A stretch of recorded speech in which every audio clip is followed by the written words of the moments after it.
Let's start them. Let's go. Hey, let's keep the energy up with this group. That's what it's about right now. The basics, the details, the fundamentals.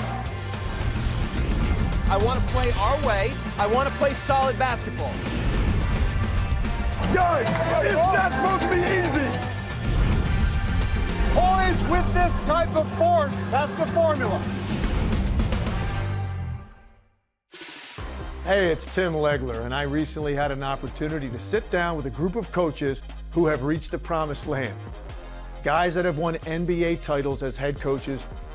Great conversations about what still drives them, the challenges of the job, and their evolution as coaches over the years. If we're going to be a scrappy, physical team, we got to set good screens. We are setting physical screens, right? If we set and we see guys coming, we can't be that team that gets out of the way. We got to set and hold and stick those screens. We are pleased to have four-time NBA championship head coach Steve Kerr. Known you a long time, man. We've been doing this a long time. Yes, we have. And who would have thought we'd be sitting here doing this when I met you back in the day, like 1988, I think, the first time I saw you. We're lucky, still doing this for a living. Very, right? very blessed. Yeah. All right, let's talk about your squad. I mean, by all things considered, pretty quiet off-season for the most part, right, for your organization. When you look at some of the changes around the league, how has this offseason been for the organization and how your approach is going to be now going into your first full year having Jimmy Butler in the fold? Yeah, I mean, Jimmy was really our big addition. It just happened to come, mid-season last year. But we went on a huge run as soon as we got him for a reason. He's a great player.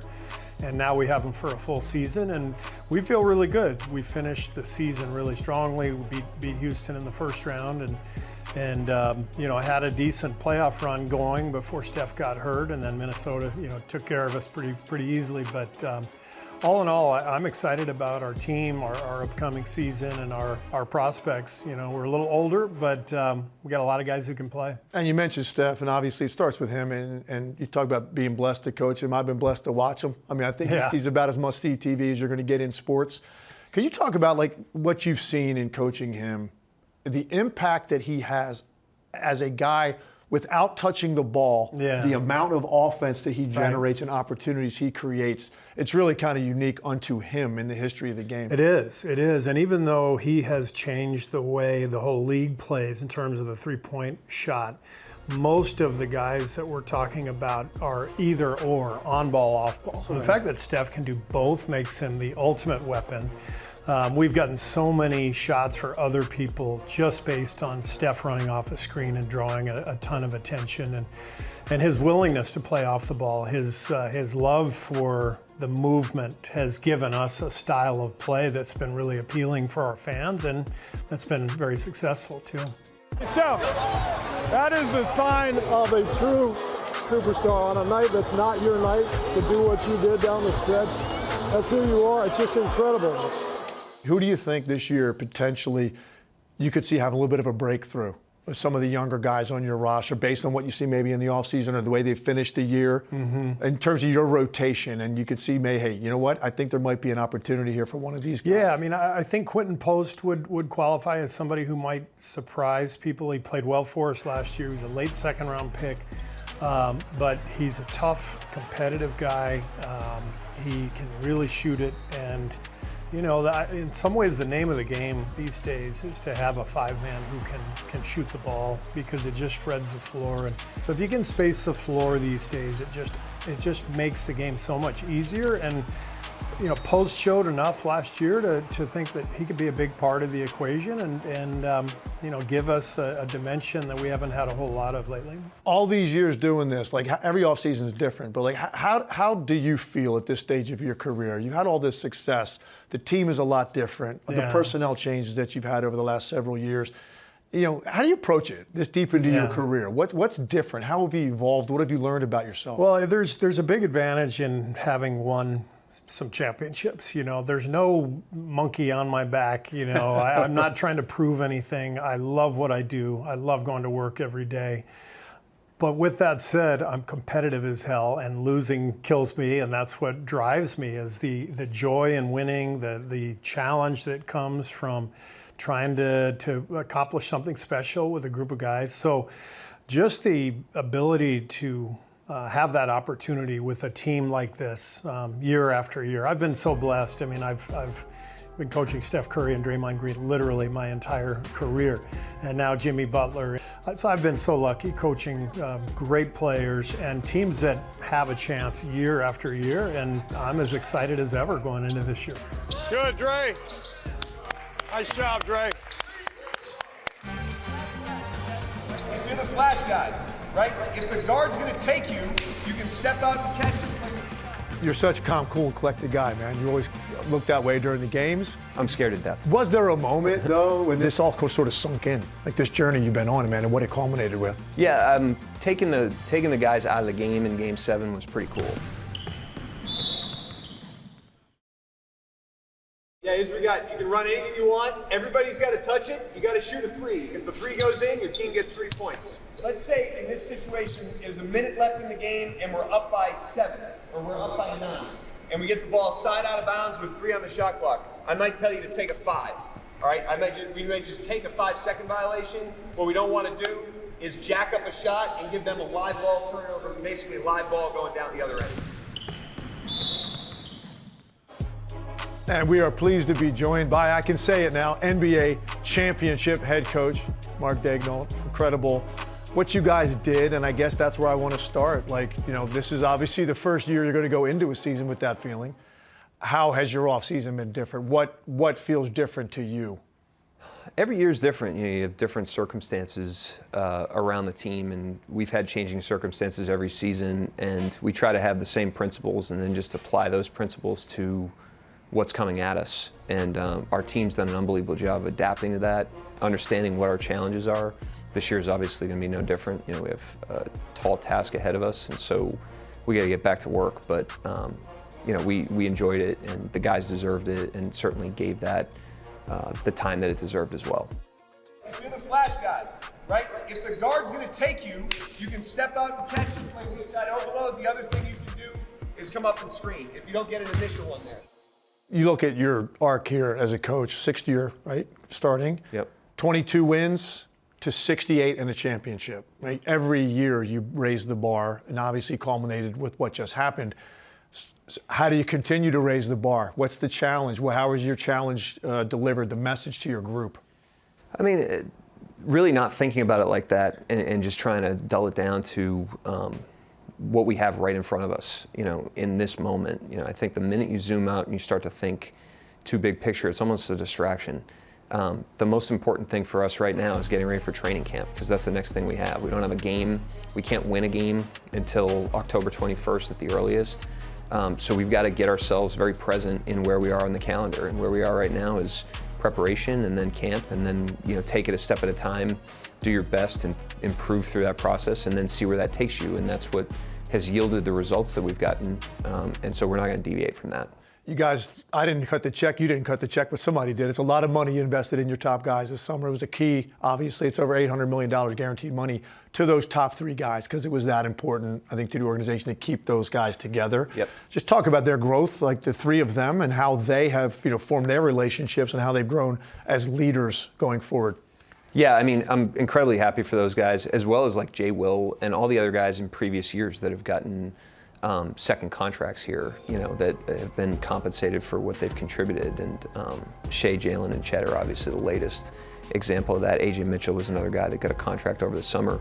And, you know, we're just trying to, you know, do everything we can to create an environment where we can be the best team we can be. And the number one factor that goes into that are the players that you have. And the players that have the highest status, make the most money, play the most minutes, get the ball the most, they tend to have the most influence over that environment. And we're incredibly lucky that we have those 3 guys whose priorities are aligned with our organization. And we've got a tremendous group of role players and guys that don't necessarily make $800 million, but that carry that as well, and it creates internal momentum, which is what you need, you know, in a very competitive and challenging NBA. You're such a calm, cool, and collected guy, man. You always look that way during the games. I'm scared to death. Was there a moment, though, when this all sort of sunk in? Like this journey you've been on, man, and what it culminated with? Yeah, taking the guys out of the game in Game 7 was pretty cool. You know, the first realization, it's a very pure moment. The time on the court right after you win is very, very cool. It's a once-in-a-lifetime experience for all of us, and certainly something that a lot of people worked very hard for. And so that was very cool, something that we can take with us forever. You know, we won the 2025 championship. No one can ever take that from us, but that is also an endpoint, you know, and we've got to get ourselves into, like I said, the next moment, the next challenge. Now, strong with the ball every time you rebound, just like Bam did right there. Nobody's getting stripped or anything like that. I love this profession. I love the organization I work for. I love being part of teams. Love developing teams, developing younger teams, developing championship level teams, and everything in between.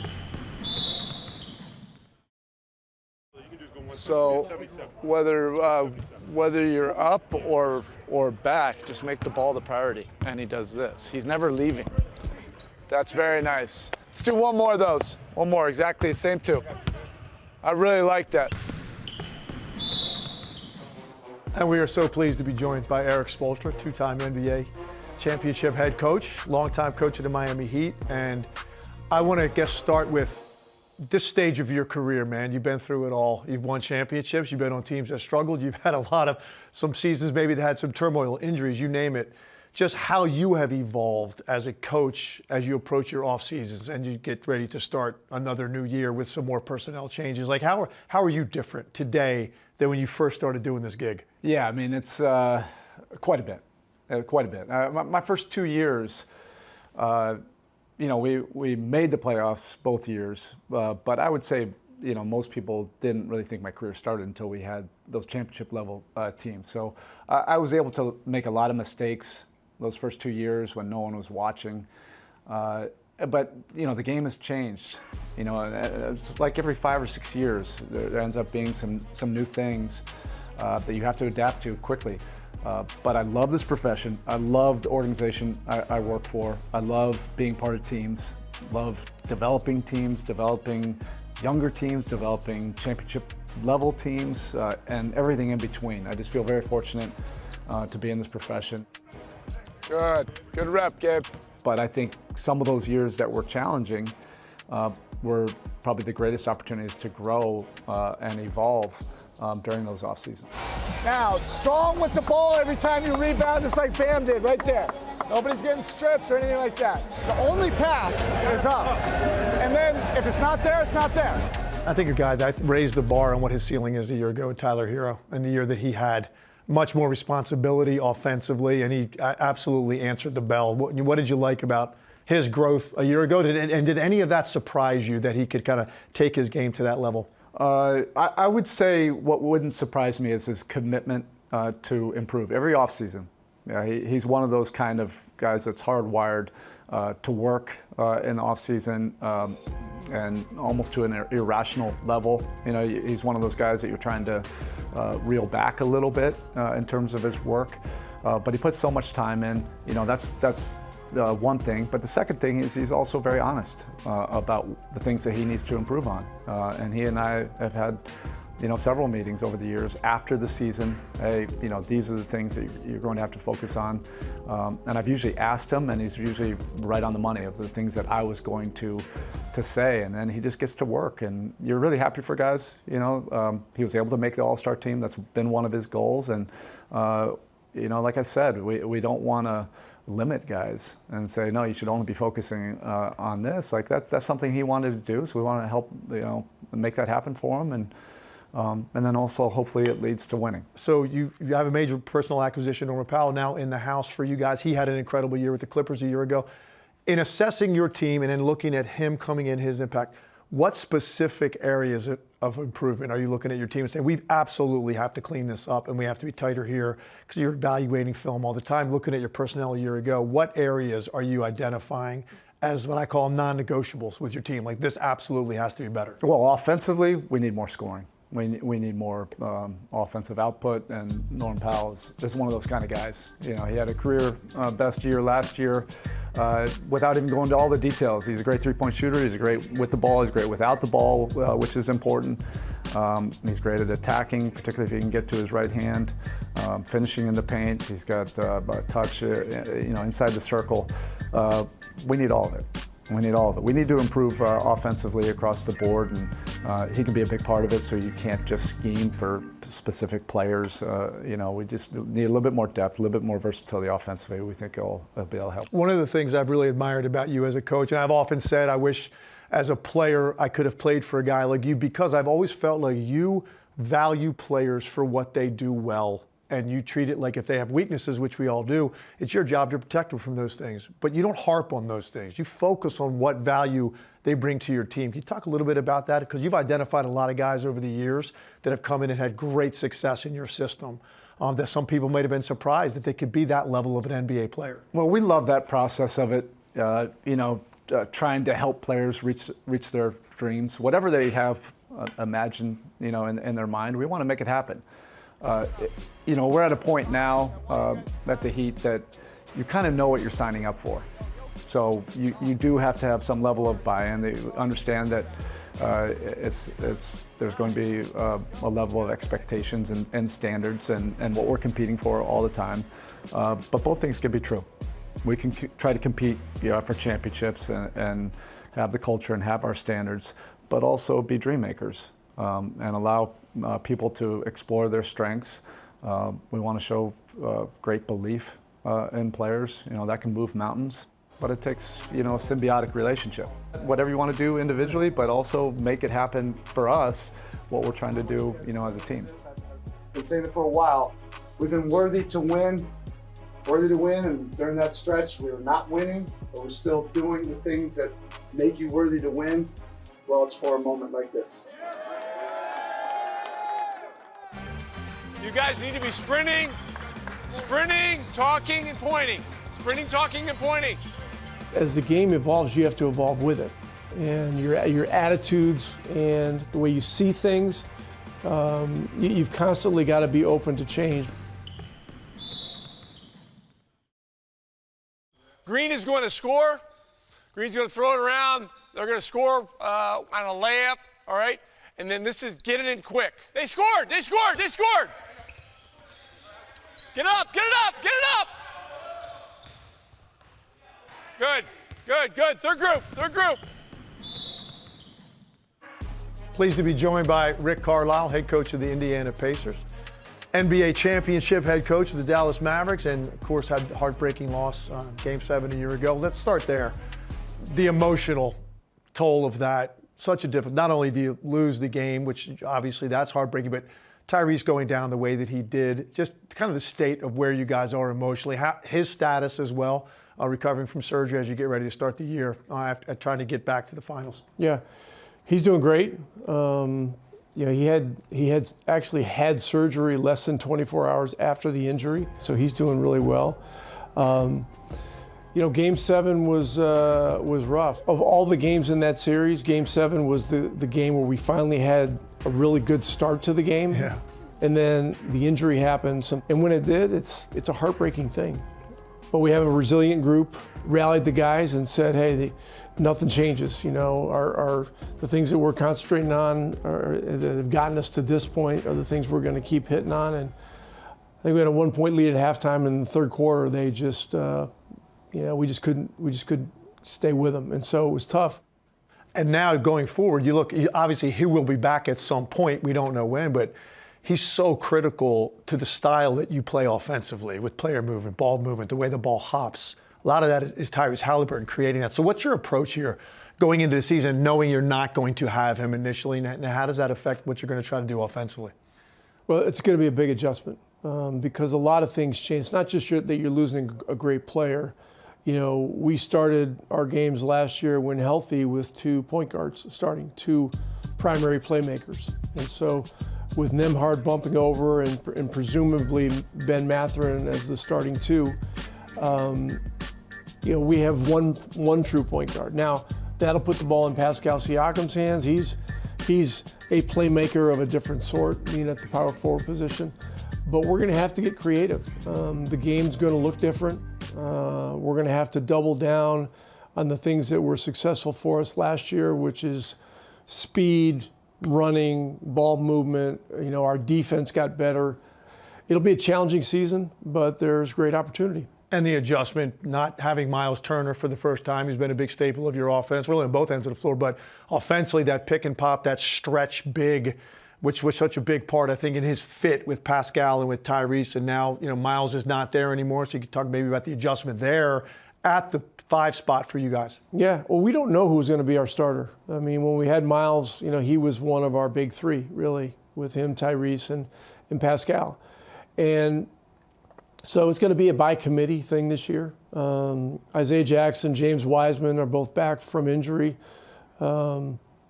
Coincidentally, Achilles injuries that they suffered early last year. Tony Bradley's back in camp, and we traded for Jay Huff, who's a long-range three-point shooter. So we have some of the elements that Miles brought with different guys, not necessarily with the same guy. And so that will present challenges. But I've done center by committee before. There was one year in Dallas we played, you know, three centers in almost every regular season and playoff game, and sometimes you have that kind of dispersion of skill, and so we'll just have to make it work. Are we talking in point, and is our energy connected? That's what we got to be. That's what we got to be. All right, let's do this better. Let's do it better. Everybody, if you're sprinting, talking, and pointing, okay, we're 3/4 of the way there. Okay. Your evolution as a coach, like how are you different now? What have you learned? How have you grown? Like what's different about Rick Carlisle as you approach a season this stage of your career? The game's evolved a lot. As the game evolves, you have to evolve with it. And your attitudes and the way you see things, you've constantly got to be open to change, because most of the time you have 5 guys on the court that can make threes, put the ball down, drive in space, make plays. Gosh, this will be my 24th year as a head coach in the NBA. So, of course, you learn a lot of things going against, you know, all the great coaches. When I first came in, you know, it was Riley and Phil Jackson and Adelman and Don Nelson, you know, Lenny Wilkins. This is a murderer's row of Hall of Fame coaches that you're going against. You learn a lot there. You know, the NBA game now is not changing on a, you know, bi-yearly basis. It's changing by the month. Hey, you guys need to be sprinting, talking, and pointing. Sprinting, talking, and pointing. Hey, good job. Way to fight. Way to fight. Play through the hips at the basket. We got some great open looks. We'll knock them down. Okay, Going through a year like last year is certainly tough. It's not much fun when especially when your expectations are totally different, and then it gets decimated by injury. Perfect. Hang on a second. Here's what I want. Great job. Cut down. Boom, boom. Cut again. Engage into the paint here and hit that guy out there in the corner. So defender, once Joel starts coming, you start coming. Get there early. Get off it early. Get your hands and feet ready. Second cutter. Here we go. Here we go. You got it, Paul. Good, good, good. Joined by head coach Nick Nurse of the Philadelphia 76ers, an NBA champion. And look, there's no way to get around this. We got to start with the number one thing that comes up with your team. They've got a lot of talent, but obviously last year was almost like a lost year. It never got off the ground because of all the injuries. Why don't you just first give us kind of the status of these guys, Joel and Paul George at the top of the list? Yeah, so Joel and Paul at the top. Don't forget about Jared McCain, who was probably on his way to, I mean, rookie of the year, maybe right in the hunt for it anyway. So 3 guys are really key for us. 16 games for Jared, I think 18 for Joel. Paul was in around 40, I think, so just not enough. But I think they're all progressing well. I mean, that's the indications we have. Main thing is to get them back, get them healthy, and when we do, we're adding 3 quality players. Let's get a little bit more specific on a couple of these guys. You mentioned Jared McCain. I mean, he to me was a revelation for me. The way that guy was playing when he got hurt, was it a little bit, maybe even of a surprise for you that he got there that early in his career? Because he was really lighting it up. It was really a strange kind of progression, Tim. It was like he played summer league and was okay, pretty good, okay, but nothing, nothing really amazing.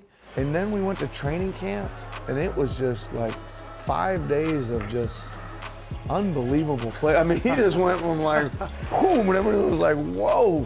And it was just like, this, you know, we got to play him. You know, he just like, it was like the lights came on day one of training camp, and he just was at a level that yeah, surprised the heck out of us. And he went out there and played with such tremendous confidence in what his abilities were, and he just kind of, you know, he was literally our best player for a lot of that early season with all those guys out. And another guy we haven't mentioned yet, remiss in not doing so, you got to talk about Tyrese. Yeah, and man. just what did you learn about Tyrese Maxey?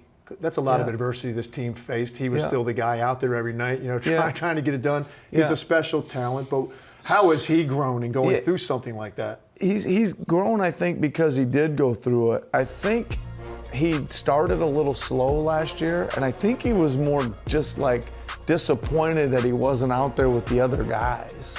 Not, and it just was, I think it was just hard, and then he kind of snapped out of that 10, 12 games in and started really playing well and kind of carrying the team, etc. But I think, again, like the last 2 seasons, he's had so many more reps of the ball in his hands, running the team, being a leader, all those things that he didn't really have at the beginning, you know.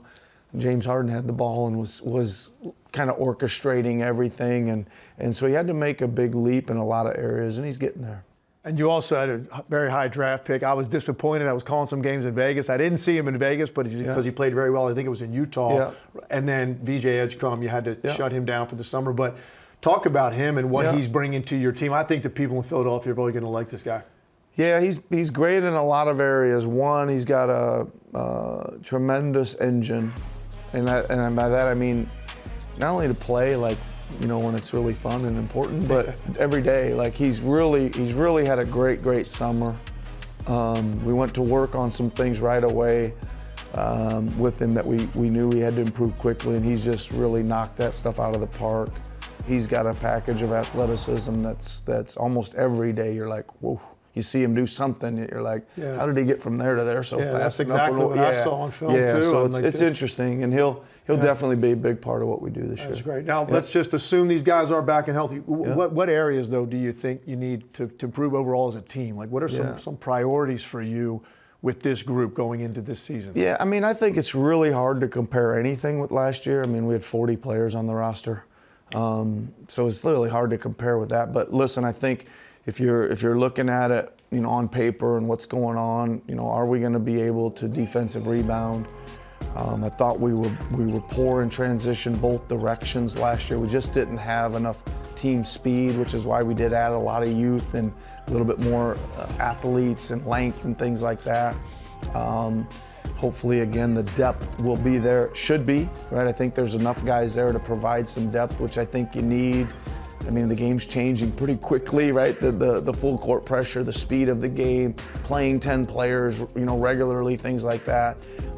So we got to improve on all that stuff. Listen, hey, good job. Way to fight. Way to fight. Play through the hips at the basket. We got some great open looks. We'll knock them down. Okay, here we go.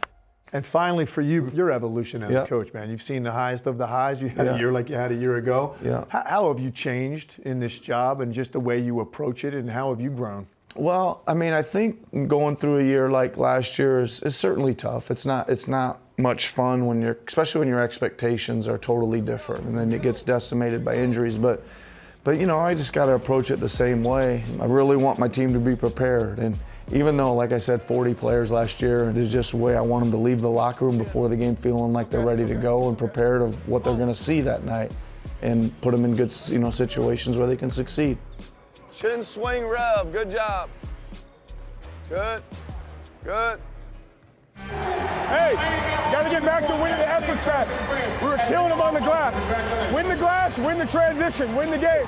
You end up sitting here in front of me as a championship coach in this league.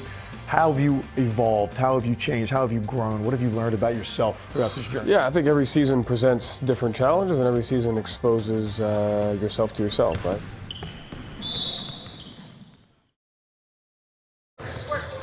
Yes, good talk, Nebe. Good talk, Nebe. Ah! Square, square! Show your hands! Inch out! Inch out! Yes! Great job!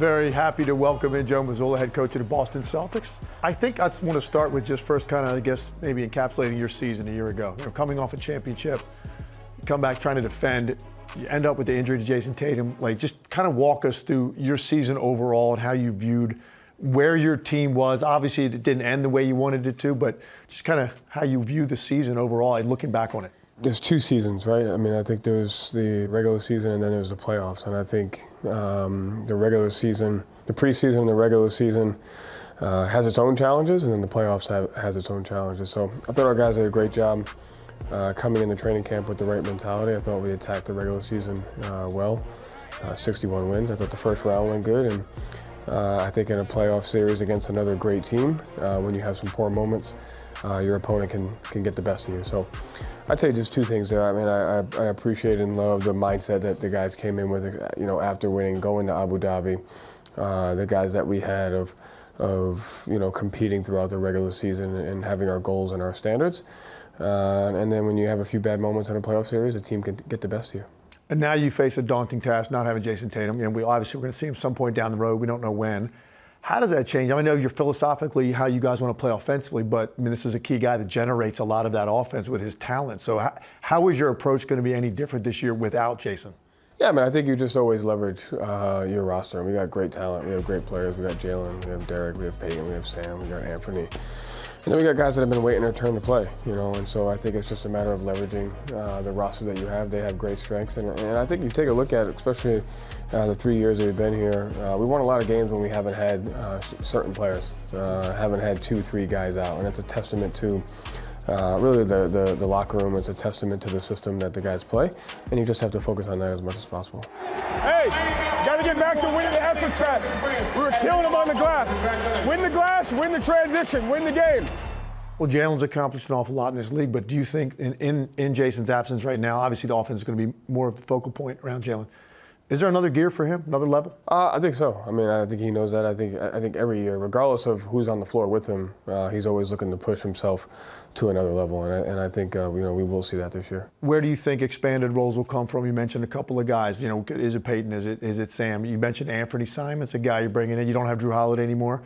New look, very talented offensive player. Anthony, I don't know how much you've had a chance to see him or how you're thinking about incorporating him, but where does the role expansion come from with some of the changes that you've made to this roster? Yeah, I mean, it comes from everywhere. It comes from Jalen, it comes from Derek, Peyton, Sam.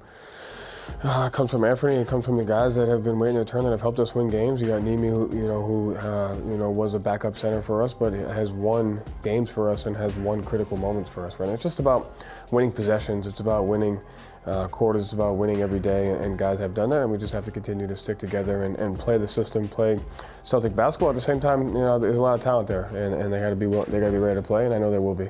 And some guys aren't there this year that you used to see. Kristaps is not there. Drew Holiday, Al Horford, like Luke Cornett, the guys that were a big part of you winning a championship are not there anymore. How do you kind of replace that leadership that a lot of those guys brought to the locker room? Yeah, I mean, I don't know if it's about replacing us just as much guys that have been with us continuing to just fulfill that role. I think when you a locker room that we have, those guys are crucial to that locker room. But at the same time, there's an empowerment from everybody that's in the locker room, all 15 to 17 guys. So just continuing to rely on the guys that we have in the locker room to bring it every day. Nothing gets in the way of winning.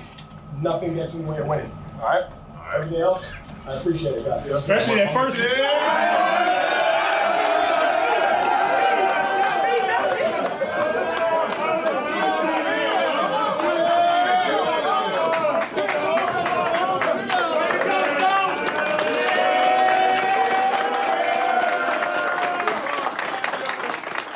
Last thing, your evolution as a coach. I mean, obviously, you're a lot different probably than when you started this journey, right? And you end up sitting here in front of me as a championship coach in this league. How have you evolved? How have you changed? How have you grown? What have you learned about yourself throughout this journey? Yeah, I think every season presents different challenges, and every season exposes yourself to yourself, right? So I think first year, you're learning how to navigate being an NBA coach. Second year, you have a fortune enough to win. And third year, you get a taste for what it's like to lose. And so I think every year, you learn something new about yourself. You learn something new about your team. You learn something new about your family. And you just kind of continue to do that. So I hope for however long I do this, I feel the same way that I do after these 3 years, where here's what I've done well, but here's what I got to get better, and you just continue to look at it from that perspective. I'm going to say this one more time. They are a great ISO defensive team. So if you're going to stand there, no, go downhill, make a play. If you want to be a coach in the NBA, you have to be willing to get your heart broken every year. Not just with winning and losses, even with your players. Our job is to pour into our players, just pour into them. Hey, keep moving that ball, guys. Extra passes, all right? I'm going to say this one more time. They are a great ISO defensive team. So if you're going to stand there, no, go downhill, make a play. We are joined by longtime NBA head coach Doc Rivers, NBA championship head coach Doc Rivers. Welcome, good to have you here.